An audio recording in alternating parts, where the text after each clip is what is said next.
Bonjour à tous et bienvenue à Loin de sans foot. Olivier Brett avec vous, comme à l'habitude, en compagnie de Jean Gounel et Sidney Faux. Les gars, comment ça va? Ça Très bien, va, merci. merci, toi? Ça va très bien. Est-ce qu'on peut dire qu'aujourd'hui, c'est J plus 8?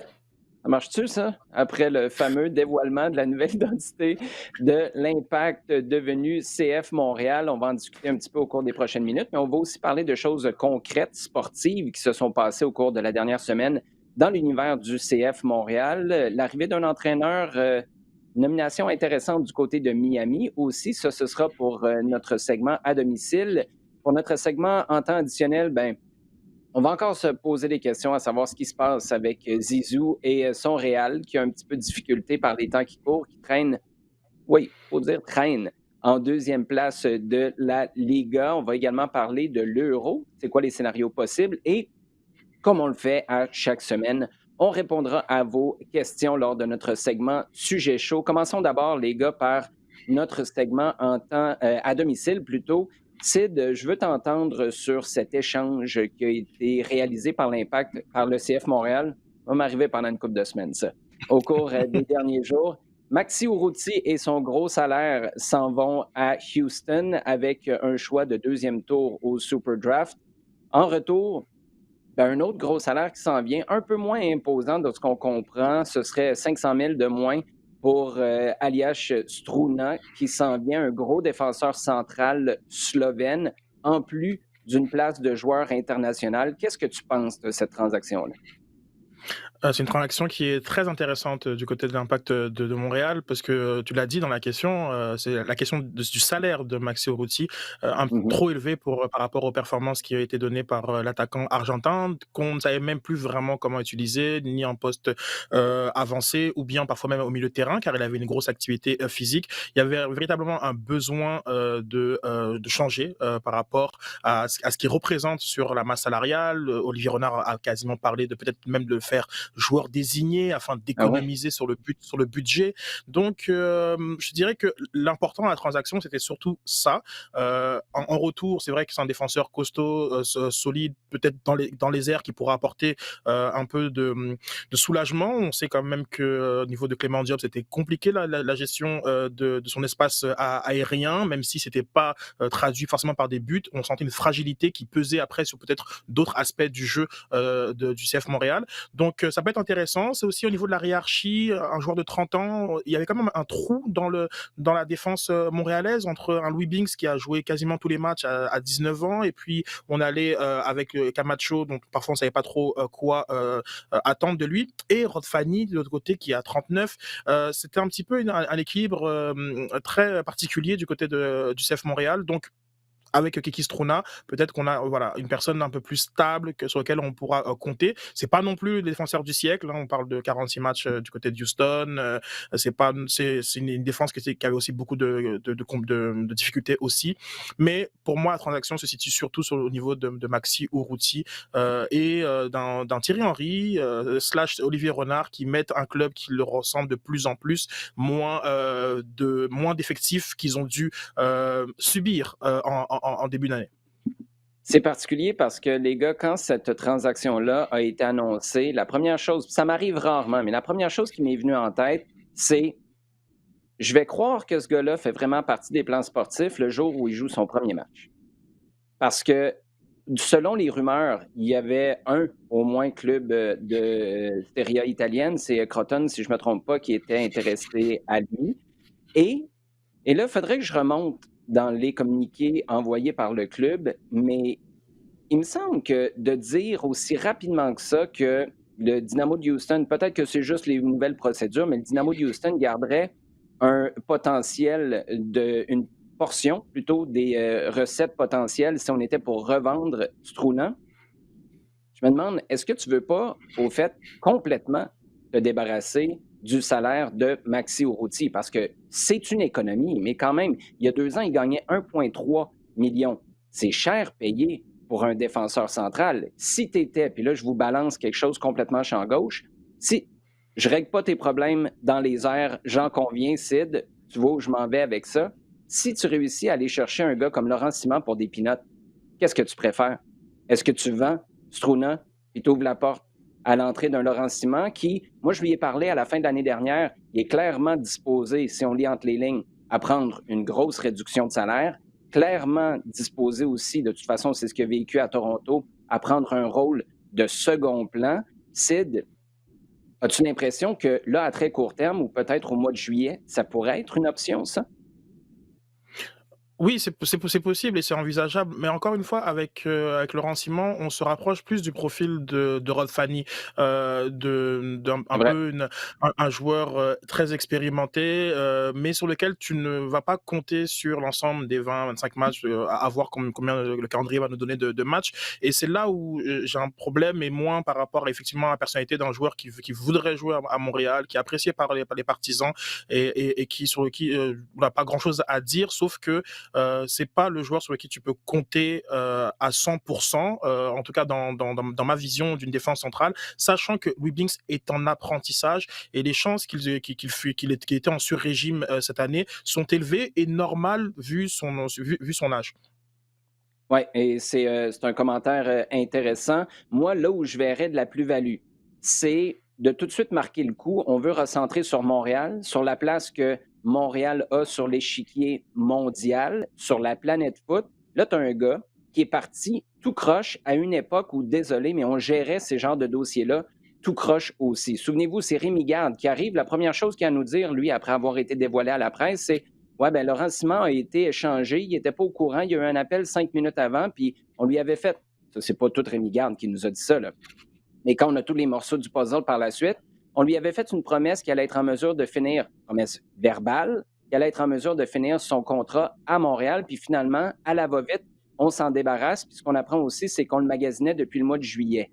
Pour moi, je sais là, que les comparaisons sont toujours boiteuses, surtout quand c'est le Canadien de Montréal et des joueurs de la trempe de Guy Lafleur, mais souvenez-vous l'effort qui a été fait pour envoyer un message aux partisans quand on a voulu, je pense que c'était à l'approche du centenaire, se rapprocher de notre histoire et réparer des erreurs du passé. On avait une relation qui était brisée avec une légende du club. Je suis absolument pas en train de dire que Laurent Simon est une légende de ce club-là, mais ça aurait dû mieux se finir avec lui. Tu as un gars qui va rester ici de toute façon. Là. Il a l'intention de finir sa vie ou de faire grandir ses enfants à Montréal. Moi, je pense que ce serait l'occasion de marquer le coup. Ce serait une fracture avec le passé parce que c'est pas un défenseur central numéro un dans tes plans, ça c'est clair, mais c'est une façon de ramener des mauvais divorces dans un chapitre plus constructif, plus fonctionnel. Et ça, je pense que ça pourrait être franchement intéressant. Bref, ça va être à suivre, ça, au cours des prochaines semaines, des prochains mois. Et là, Jean, je veux entendre le comptable ou le planificateur financier en toi parce qu'on apprend cette semaine que le FTQ c'est l'été dernier, si je me souviens bien, racheté en quelque sorte ou vendu ses parts à la famille Saputo. On a transformé ces parts-là en prêt à la famille qui devient maintenant propriétaire à 100% de ce club-là. Quand on dit la famille, c'est Lino Senior, Lino Mhm. Junior et Joey Saputo, qui, on le sait depuis toujours, est le propriétaire, un des propriétaires de ce club-là. Euh, Qu'est-ce que ça te dit, ce genre de changement-là? Puis qu'est-ce que ça ouvre comme possibilité s'il y a un potentiel avec ce genre de nouvelles-là? Que j'en pense. Écoute, est-ce que ça rentre dans une stratégie à un peu plus long terme qui est de permettre comment disposer, je dirais, de part de l'impact et d'aller vers l'ouverture vers de possibles acquéreurs. Pour moi, c'est un petit peu à ça que je pense quand j'entends ça. Hein. C'est permettre éventuellement une ouverture et ouvrir la porte vers des transactions dans un avenir à court ou moyen terme. Et ça veut dire déménager l'équipe dans ta tête ou vendre à quelqu'un qui garde ça ici à Montréal? Je crois pas. Je crois que la position qui a toujours été affirmée et je vois pas du tout derrière ça l'idée de faire bouger l'équipe. La position a toujours été de la garder ici et d'essayer d'une façon extrêmement positive de trouver des moyens des différents partenaires pour essayer de garder l'équipe ici. Je pense que ce sera toujours la solution, le plan numéro un. Je vois pas là non plus, on parle de court moyen terme, l'équipe bouger, non, actuellement. Et quand tu parles d'acquéreur, je veux juste être certain d'avoir bien cerné ton propos. Tu parles pas du club au complet, là. Tu parles de certaines parts du Oui, de club? certaines parts, bien sûr, oui, parce que Je comprends. je pense pas, je m'attends pas à un changement aussi brutal, rapidement, même si, il y a eu forcément des bruits et des discussions au moment où, on a annoncé et où l'Impact a présenté sa refonte, on va dire, Ouais, sa nouvelle identité. Parce que ouais. clairement, c'était le discours sous-jacent derrière ça, mais pour l'instant, on n'en est pas encore là.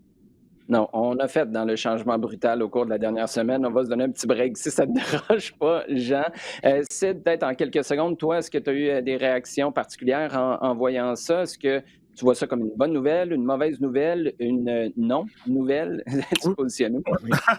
Non, non, je vois ça comme une bonne nouvelle. Je pense que l'Impact CF Montréal se met en meilleure position pour des futures négociations. Je pense qu'en reprenant le plein contrôle de sa propriété, il s'enlève un acteur à la table et pourrait mieux négocier pour d'autres partenariats. Mais je pense vraiment pour rentrer dans le capital, d'une part. Et après, c'est aussi une évolution de voir qu'en 8 ans, il y a quand même un profit qui a été fait de la part du FTQ, donc montre que sur cette période-là, l'Impact est quand même un actif profitable. Et ça, j'ai trouvé ça intéressant de le découvrir au travers de l'article.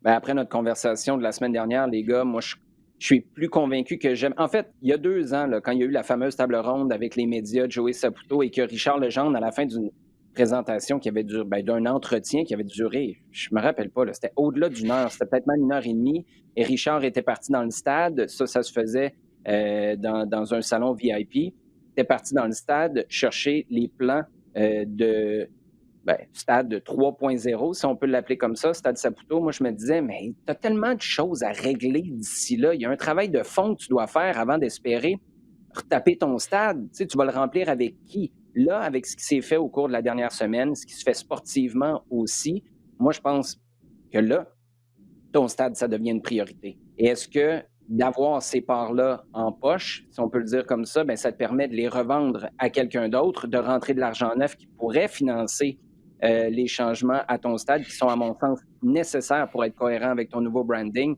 Moi, c'est là où je vois une bonne nouvelle dans cette histoire-là du FTQ qui revend ses parts à la famille Saputo. Jean, un Neville, pas Gary, parce que lui, il est beaucoup trop occupé à faire ses commentaires sur la Premier League ou le gouvernement britannique en Angleterre. C'est son frère Phil qui était à la barre de l'équipe Mmh. nationale des dames de l'Angleterre qui s'en vient coacher l'Inter Miami. Évidemment, c'est un de ceux qui est de la class of 92 avec David Beckham, mais as-tu été surpris de voir cette nouvelle-là passer? Pas vraiment, non, pas vraiment, parce que Neville, ça fait depuis le printemps dernier qu'il a annoncé qu'il quittait l'équipe d'Angleterre. Il avait dit Mhm. qu'il restait jusqu'à cet été parce que dans les plans, normalement, il y avait l'Euro féminin. Bon, l'Euro féminin a été reporté parce que le tournoi, parce que les Jeux Olympiques doivent avoir lieu et que tout allait se cogner. Qu'il y a l'Euro aussi où l'Angleterre et l'Euro masculin, mais où parce que l'Euro féminin, ça doit avoir lieu en Angleterre. L'Euro masculin, les demi-finales, la finale, on en reparlera tout à l'heure, doivent avoir lieu en Angleterre aussi, donc c'était pas possible. Donc l'Euro féminin a été reporté. Il était dans une sorte de faux calendrier qui n'existait plus vraiment. Il avait dit qu'il quittait cet été, donc en disant bon bah à ce moment-là peut-être que j'entraînerai l'équipe britannique au tournoi olympique. Et finalement, dans cette période où il ne se passe pas grand-chose, et en particulier en foot féminin, il y a eu cette approche qu'on voyait un petit peu venir de la part de David Beckham, qui est son copain, qui est son coéquipier, qui est aussi copropriétaire de Salford avec tous Ouais. les gars de cette fameuse génération 92. Donc son pote, hein, on s'arrange facilement entre amis quand même. Et surtout depuis quelques semaines et qu'on Miami a annoncé le départ de l'entraîneur Diego Alonso, Mhm. ouais, clairement, la piste était grande ouverte, la porte était grande ouverte pour Neville, hein, c'est certain. Bon, ça fait un peu grincer des dents en Angleterre parce que la façon dont il part et puis disent bon bah je reste. Non, finalement j'ai quelque chose un peu mieux là qui arrive et puis voilà, ça donne l'impression qu'il était prêt à sauter sur autre chose et puis ça fait un peu opportuniste.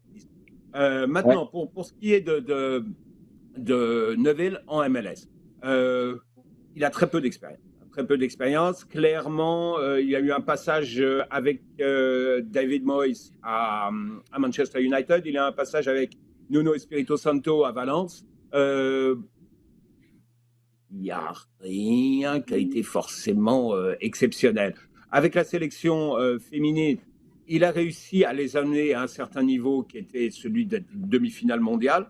Depuis, il n'y a pas eu grand-chose non plus. Là encore, il y a certainement des éléments mitigateurs, mais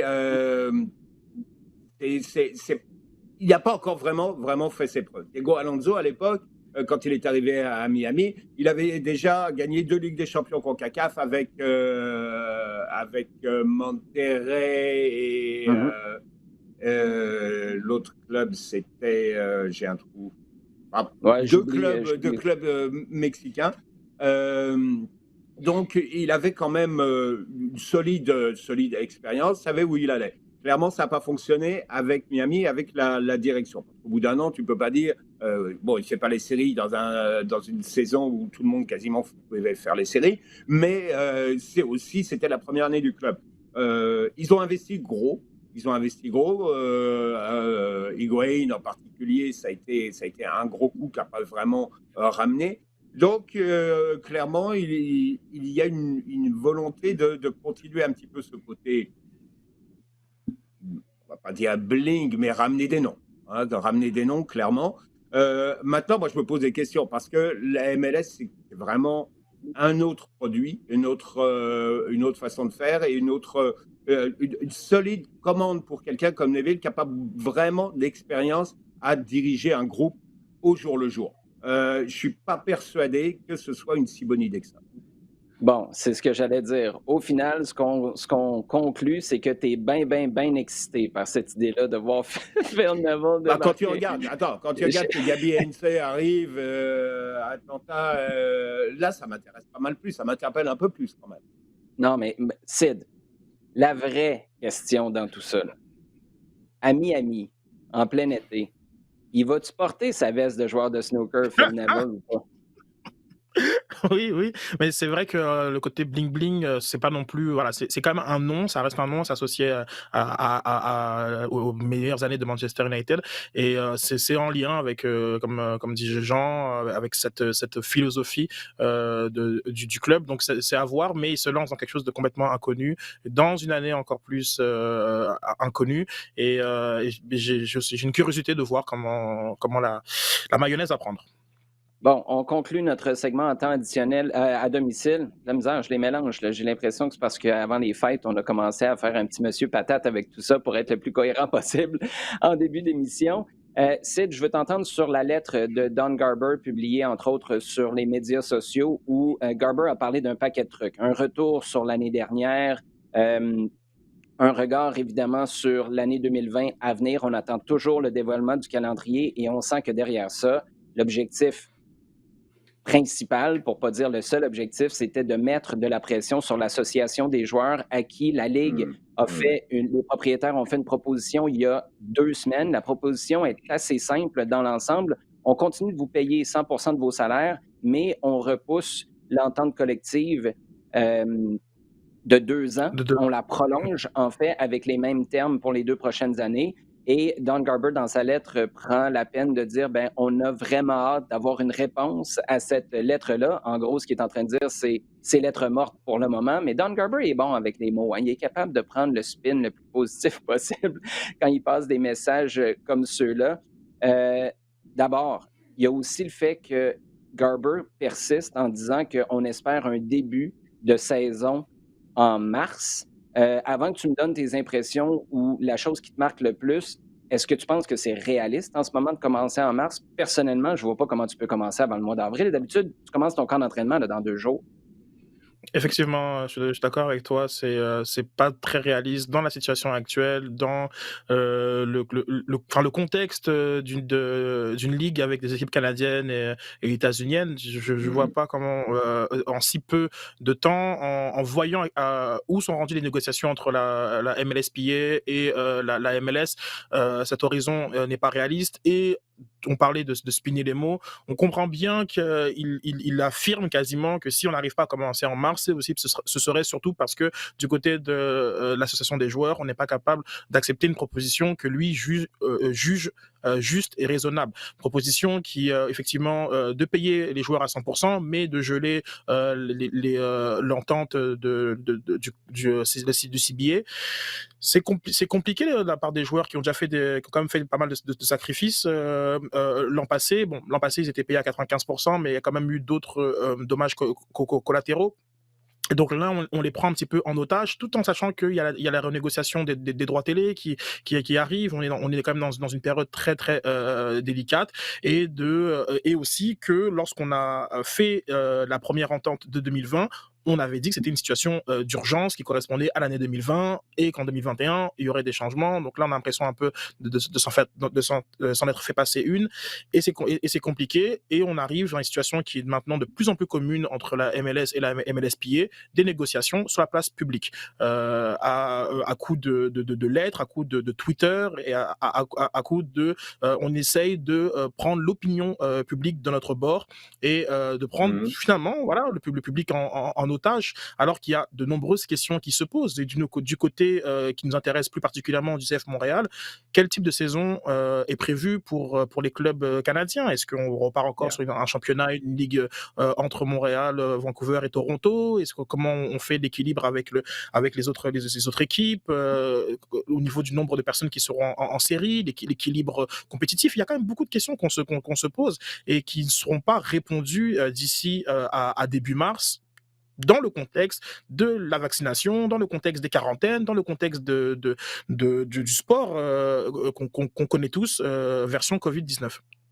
Ouais, et ton commentaire par rapport à l'entente en 2020 qui ben tient plus vraiment la route près d'un an plus tard ou peut-être quoi, 8 mois plus tard, ça a été la même réalité au hockey. J'ai l'impression qu'au moment où on négociait ça, personne ne pensait qu'on allait vraiment être obligé de repenser le début de saison 2021. Et c'est là où peut-être que, évidemment, c'est ce que Kevin Gilmore a dit tout au long des premiers mois de la pandémie, on vit quelque chose qui est sans précédent. On n'a aucune référence. Et dans les négociations de ces ententes-là, je pense que c'est criant. Et c'est pas seulement en MLS que c'est le cas. On va continuer, les gars, avec notre segment maintenant en temps additionnel. Euh, L'euro, là, tu sais, le beau projet de faire ça pan, pan-Europe, dans 12 villes de 12 pays différents. D'abord, Jean, est-ce que c'est possible? Est-ce qu'on peut même penser garder ce plan-là original? Ou est-ce que pour toi, c'est clair que ce plan-là a pris le bord depuis longtemps, il faut trouver une alternative? Honnêtement, je vois pas comment ça va être possible. Honnêtement, j'imagine pas comment ça peut se mettre en place aujourd'hui, en sachant en mettant les choses au minimum possible, c'est-à-dire dans des stades sans voyage, sans supporters, ok, qui viennent d'un pays à l'autre. C'est quand même des voyages incessants pour toutes les délégations. Euh, euh, on parle d'une cinquantaine de personnes minimum, certainement plus. C'est pas possible. C'est pas possible. Tous les tournois, toutes les compétitions qui regroupent du monde venant d'endroits différents ont fonctionné parce que c'était en vase clos. Et parce qu'à chaque fois, qu'il s'agisse de la Ligue des Champions, qu'il s'agisse du MLS is back, qu'il s'agisse même de la MLS d'une certaine façon, parce que, regarde le cas de l'Impact, où on a quand même gardé dans dans un certain endroit, dans une certaine bulle, on va dire. Donc tout ça, ça a fonctionné à cause de ça. Là, tu vas complètement à l'inverse et tu vas demander aux équipes de voyager quasiment continuellement parce que l'idée est derrière est de faire comme ça, d'amener tout le monde un peu partout en Europe parce que c'était l'idée pan-européenne, comme tu as dit. Je ne vois pas comment ça va se passer. vois pas comment ça va se faire. Ou en tout cas, le taux de risque est tellement élevé que je comprends pas comment ça peut être encore envisagé. Bon, qu'est-ce que tu vois dans ce cas-là comme potentielle alternative, Sid? Est-ce que tu fais ça parce que si il y a pas de supporters dans les stades, on s'entend que tu pourrais même parquer tout le monde à Londres, puis il y a assez de stades pour que tu sois capable de rester dans une même ville. Tu sais, moi, le réflexe que j'ai eu, je pense que c'est l'Angleterre qui avait commencé à faire des plans pour être la solution de rechange. C'est clair, tu ne te poses même pas la question. En Angleterre, de Newcastle à Londres, c'est certain que tu vas avoir assez de gros stades pour accueillir tout le monde dans un même endroit ou un même pays. Moi, je pense que ça passe par là, peut-être deux pays, mais au-delà de ça, c'est contre-productif. De toute façon, c'est faire exactement le contraire de ce que tu demandes à tout le monde sur la planète depuis près d'un an maintenant. Donc, pour moi, c'est un non-sens. Mais est-ce que tu vois un seul pays ou une seule ville? La décision, dans le fond, la décision ultime va se prendre en fonction de est-ce qu'il y a des supporters dans le stade ou pas.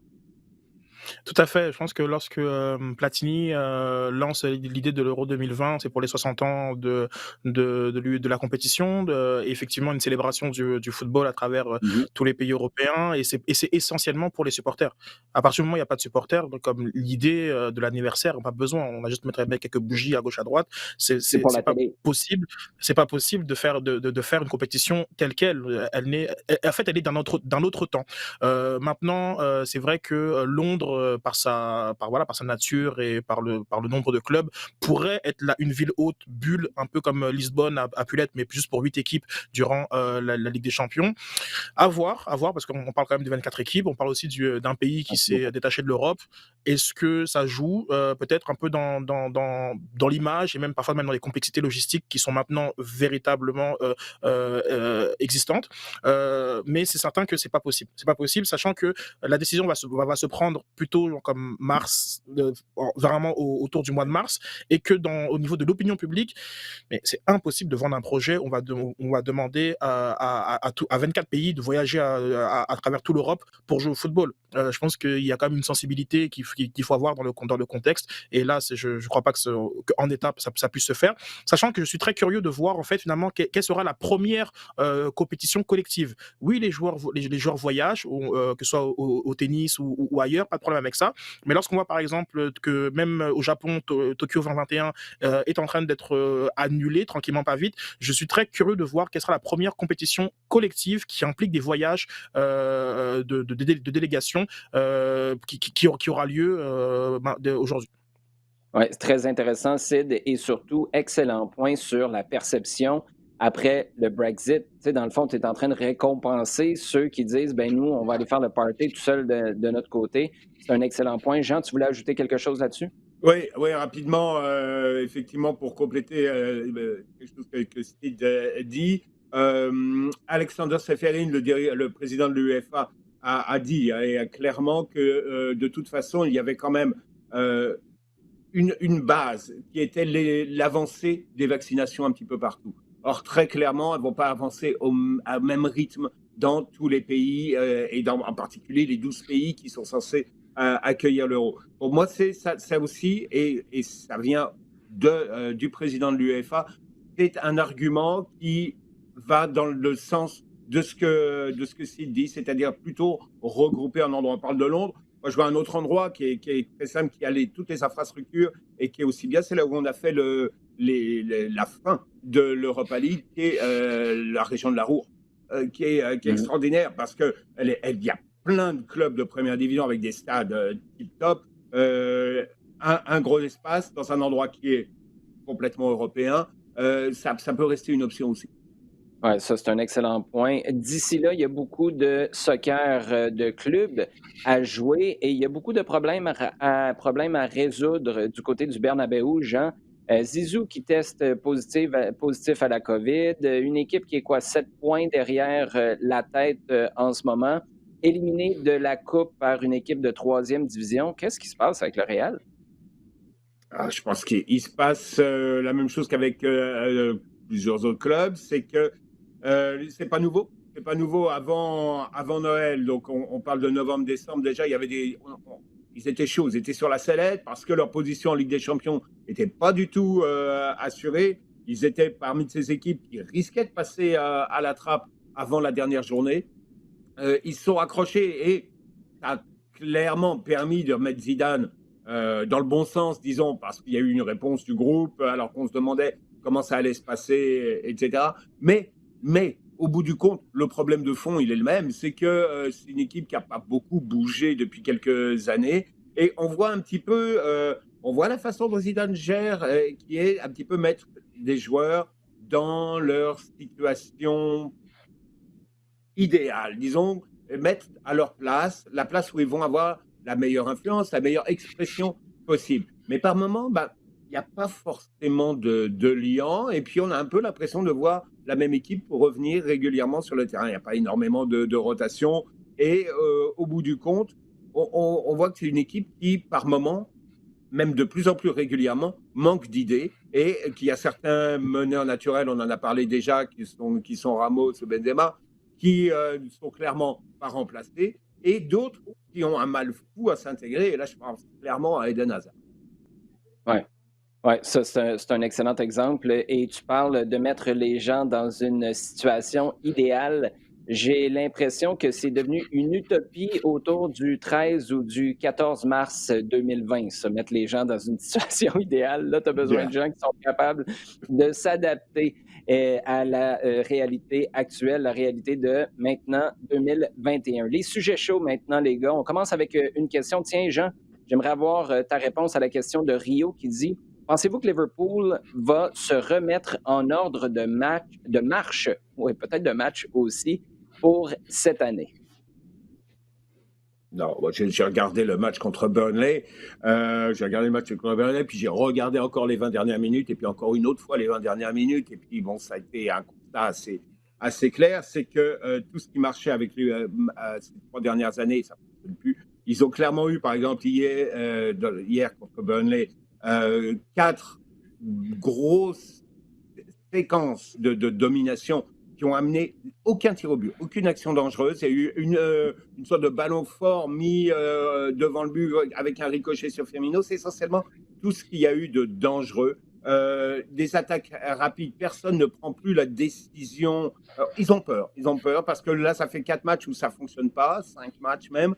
Ils ne marquent plus et plus personne ne prend vraiment de décision. Et on a l'impression que c'est une équipe qui a perdu complètement son mordant offensivement. Je vois mal comment arranger ça parce qu'on sent, et ça on en avait déjà parlé, que physiquement, le club demande depuis 3 ans à ces mêmes gars, et ben c'est en train de les rattraper sérieux. Et ça joue sur la fraîcheur au sens de la prise de décision, pas simplement sur le physique, mais tout ce qui peut être la bonne passe au bon moment, etc. Et tout ça, ça vient plus. Alors la question étant, est-ce que tu penses qu'ils vont se reprendre?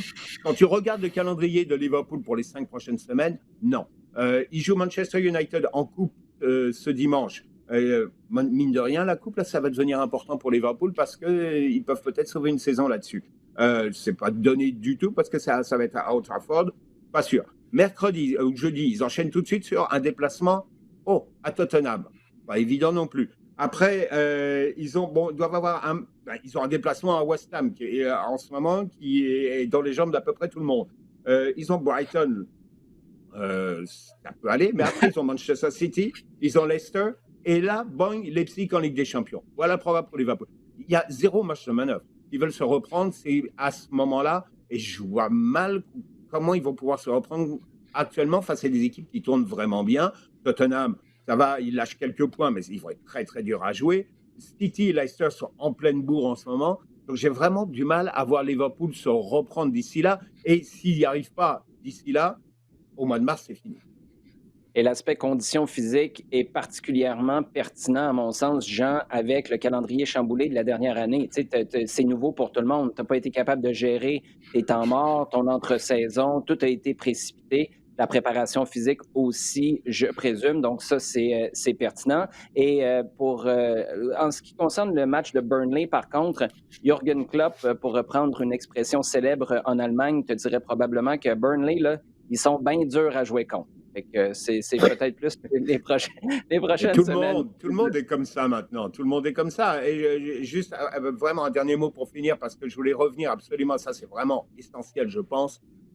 Et ça rejoint un petit peu ce que Thierry Henry avait dit lors de son message à la fin de la saison, bilan de la saison. Ouais. Aujourd'hui, quelle est la personne la plus importante dans ton groupe? Ton préparateur physique. Ton préparateur physique est vraiment essentiel. Il doit être capable de jongler, de se retourner sur hop, on a 3 jours là entre deux matchs. Oh, là, on joue coup sur coup des matchs. Là, on va avoir une séquence où il va falloir qu'on bouge, qu'on aille ici et là. Et puis, on a 4 jours pour se reprendre. Enfin, ça chamboule complètement. Et si tu n'as pas un super bon préparateur physique capable vraiment d'évoluer avec l'actualité, parce que c'est vraiment ça, c'est pas de la planification, c'est de l'actualité, t'es foutu. Et ton préparateur physique, vu la façon dont le jeu déborde et se passe actuellement, eh ben, il est collé à ton coach, parce que c'est lui qui va te donner les moyens de mettre ton système technique et tactique en place. Et actuellement, on voit que c'est fondamental.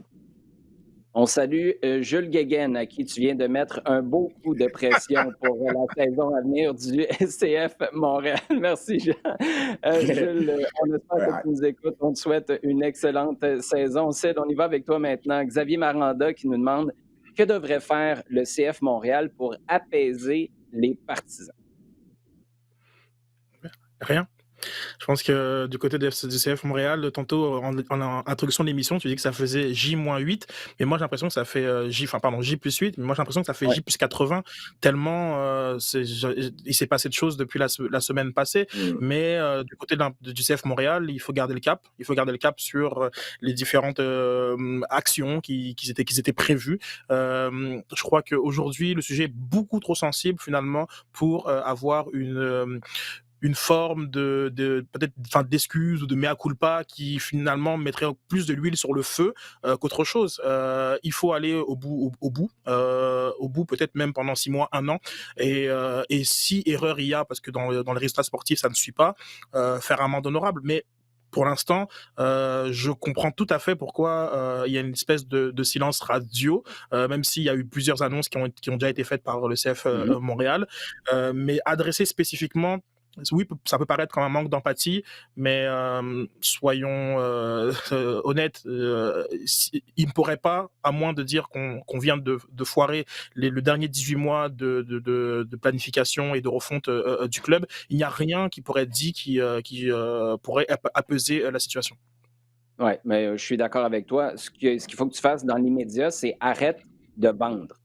Parce que je comprends qu'il y a eu une opération pour vendre le projet. En gros, là, on va dire expliquer les raisons du rebrand, puis la nature des choix qui ont été faits. Mais là, il faut juste arrêter. Je pense qu'il faut laisser la poussière retomber. Et quand on va parler, je pense qu'il faut parler avec un gros câlin. Parce que je ne sais pas là, si je vous en parlais la semaine dernière, mais pour moi, une des choses... Ah, puis une autre chose, se centrer sur Montréal davantage, parce que ce qui irrite beaucoup les gens, là, puis les supporters qui attendent juste de retourner au stade, arrêtez de parler de l'international. Je comprends que d'un point de vue stratégique, d'un point de vue business, c'est parfait. Mais là, ce que les gens entendent, c'est on fait ça pour Paris, on fait ça pour Buenos Aires, puis nous, quand on va avoir des bons joueurs, on va les flipper à Bologne. Tu sais, il y a quelque chose qui ne compute pas. Ça, je pense qu'il faut. Et je suis pas mal certain que l'international n'a pas une place aussi importante dans les plans concrets du club que ce qui sort, mais je comprends les gens dire arrête de nous parler d'ailleurs, c'est moi qui me préoccupe en ce moment et je suis tout à fait d'accord avec ça. Ce que je voulais dire, je ne me rappelle pas si je vous l'ai dit la semaine dernière, donc je prends le risque de me répéter. Le problème pour moi, c'est que dans le discours et les explications par la suite, moi, je continue de penser que c'est seulement dans 18 mois qu'on va pouvoir juger. Pourquoi? Parce que les stades, on l'espère, vont être réouverts. Donc là, tu vas pouvoir savoir quelle est la réaction du public. Tu as 3 fenêtres des transferts qui vont être passées. Donc là, tu vas être capable de savoir si sportivement, c'est cohérent. Tu as le temps d'annoncer et même de commencer ou terminer les travaux au stade, des travaux qui, je le répète, sont pour moi essentiels. Et tu as le temps de voir à quel point les gens vont s'être habitués au mot foot ou si on va juste avoir commencé à dire CF. Bref, à quel point tout ça était une grosse réaction épidermique qui va tranquillement redescendre avec les annonces qui sont faites. Aussi, le temps de sortir ton maillot. En passant, ça, il ne faut pas que tu plantes la sortie de ton maillot. Il est mieux d'être beau. Je comprends que tu n'es pas capable d'aller t'acheter un T-shirt au Village des Valeurs en ce moment pour le remplacer, là, mais il ne faut pas que tu aies raté ton coup avec le maillot. Ça, c'est clair. Mais dans le message, ce qu'il faut qu'il passe davantage, c'est On comprend que c'est difficile. On vous demande de nous faire confiance parce que notre objectif, c'est de travailler pour vous et de vous prouver que cette décision-là, ces choix-là étaient déchirants, mais essentiels pour le bien de ce club-là dans les prochaines années. En ce moment, c'est pas ça qui passe.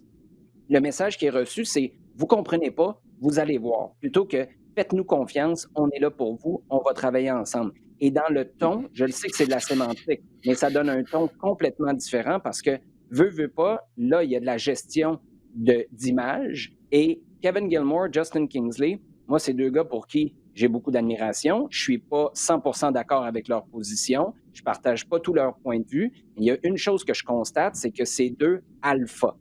Puis là, en ce moment, là, c'est deux gars qui foncent. Quand il y a de la divergence d'opinion, c'est deux gars qui vont foncer. C'est pas deux gars qui vont se rasseoir sur leur chaise puis dire ben, regarde, je vais laisser la tempête passer. Et c'est pour ça, celle que je rejoins. En tant qu'organisation, maintenant, il faut dire OK, boys, là, on arrête, on relaxe. La prochaine fois qu'on sort, on se met un sourire dans le visage et on va espérer que tranquillement, mais sûrement, les gens s'habituent. Donc, Sid, je viens de faire une belle opération de répondre à une question que je t'avais lancée à toi.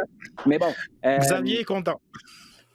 Question de Monsieur Foot. Ah, ben ça, je vais répondre rapidement. Puis les gars, si vous voulez ajouter quelque chose, gênez-vous pas. Monsieur Foot nous demande, c'est pertinent quand même, la menace de disparition du club si la grogne ne se calme pas. Je ne sais pas, elle vient de où, cette menace-là qui est perçue. Peut-être que sur les réseaux sociaux, c'est ce qui tourne. Monsieur Foot nous dit, rappelez-vous les expos. Est-elle une menace sérieuse? Est-ce un véritable risque? Moi, je pense que la menace de déménagement est moins sérieuse que jamais.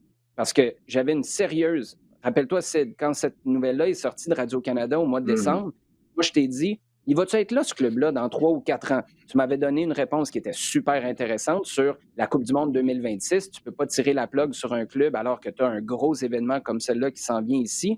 Mais moi, ça fait des années que je continue de croire que tu t'en vas nulle part. Tu t'enlises de plus en plus. Et c'est là où la question du rebrand, pour moi, était une manière, c'est pas le seul objectif, mais une manière d'éviter un déménagement. C'est une opinion très personnelle, M. Foot, mais pour moi, non, c'est pas d'actualité en ce moment. Au contraire, parce que là, on vient de faire un statement pour les prochaines années, pas juste, ben, on va essayer de faire les séries en 2021 et c'est pour ça que je trouve que c'est pas mal plus encourageant. Je ne sais pas si vous aviez quelque chose à ajouter là-dessus, les gars.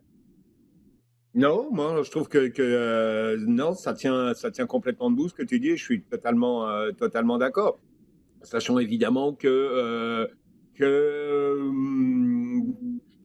là actuellement tu vas être plus que jamais tributaire de tes résultats parce que il est clair que il va y avoir une demande et que ta marge de manœuvre, parce que tu viens de faire quelque chose qui a du mal à passer, eh ben, on va te juger de plus en plus sur les résultats. Donc, il est clair qu'il va falloir à un moment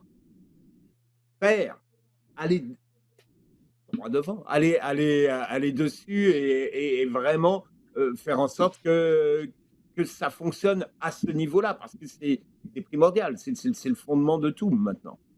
Oui, et en ce sens-là, je reviens sur le stade. C'est pour ça que c'est aussi important, à mon sens, le rebrand, parce que là, il faut que tu suives avec d'autres annonces. Tu n'es pas en train de penser à vendre l'équipe aux États-Unis. Si tu es sur le point de mettre, je ne sais pas, 5, 10, 15, 20 millions dans un stade pour leur taper, c'est pas pour déménager un an et demi plus tard. Et juste pour conclure sur ce que je disais par rapport aux 18 mois, pour juger de la réussite ou du show de boucan qu'aura été ce changement d'identité-là, je parlais avec Kevin Gilmore à la radio la fin de semaine dernière et j'ai demandé est-ce que là, il y a la volonté d'investir pour aller chercher un, entre guillemets, game changer, un joueur qui pourrait vraiment faire une grosse différence. Évidemment, la première personne à qui on pense, ce serait un attaquant. Et Gilmore a dit quelque chose que j'ai trouvé très intéressant et je reviens à l'été 2022. C'est plate à entendre ça pour les supporters parce qu'entre-temps, Jean, tu as tout à fait raison, il faut qu'il se passe quelque chose. Mais Gilmore a dit, regardez ce qui s'est passé du côté de Philadelphie. On a eu un noyau de jeunes joueurs et lorsque ces gars-là ont pris de la maturité, je ne sais pas s'ils sont arrivés à maturité, mais ils en ont pris, là, on les a encadrés. Moi, ce que j'entends là-dedans, c'est en temps de pandémie, quand tu n'as personne au stade, c'est pas à l'été 2021 que tu vas faire ton gros splash. C'est peut-être en janvier 2022 ou en juillet 2022. Ça ne veut pas dire que d'ici là, t'es pas bon et t'es pas capable d'être performant, de faire les séries, puis peut-être même d'avoir un long parcours. Mais vraiment, cet horizon-là de 18 mois, pour moi, c'est la clé pour juger de ce qu'on a vécu au cours de la dernière semaine.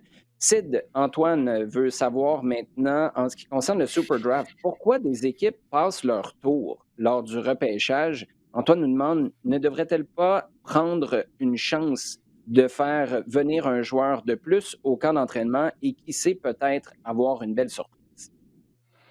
Ouais, c'est une excellente question. C'est vrai on voit de plus en plus des passes, mais c'est à corréler avec les investissements qui sont faits dans les différentes académies et que les clubs préfèrent investir sur des joueurs qui voient évoluer au quotidien plutôt que un joueur il faut se dire, il y a quand même de plus en plus un écart qui se fait entre le contexte du football collégial américain et celui de la MLS. Donc c'est très pertinent pour les premiers tours. Moi, je pense que le petit de Pereira qui a été repêché par Austin sûrement fera quelque chose de très bien dans sa carrière. Mais ensuite, deuxième tour, troisième tour, dans un contexte de place limitée et d'une académie sur lesquelles les clubs investissent beaucoup, ça devient compliqué. Bon, ceci étant dit, Toronto a repêché 4 joueurs. J'ai vu des joueurs seulement au deuxième et au troisième tour. C'est pas peut-être que on le remarque un peu plus, mais ça reste que c'est un outil qui est utilisé encore beaucoup par les équipes. Mais je crois que c'est un outil qui, en état actuel, va être de moins en moins pertinent, surtout pour ce qui est de la profondeur. La profondeur va vraiment être donnée auprès d'académiciens. Il y a peut-être aussi les équipes réserves qui me font mettre un petit bémol. La présence d'une ligue réserve fera qu'il y aura toujours besoin de combler l'effectif. Mais pour ce qui est du saut entre la draft et l'équipe première, je pense que de moins en moins, c'est un outil pertinent pour les équipes.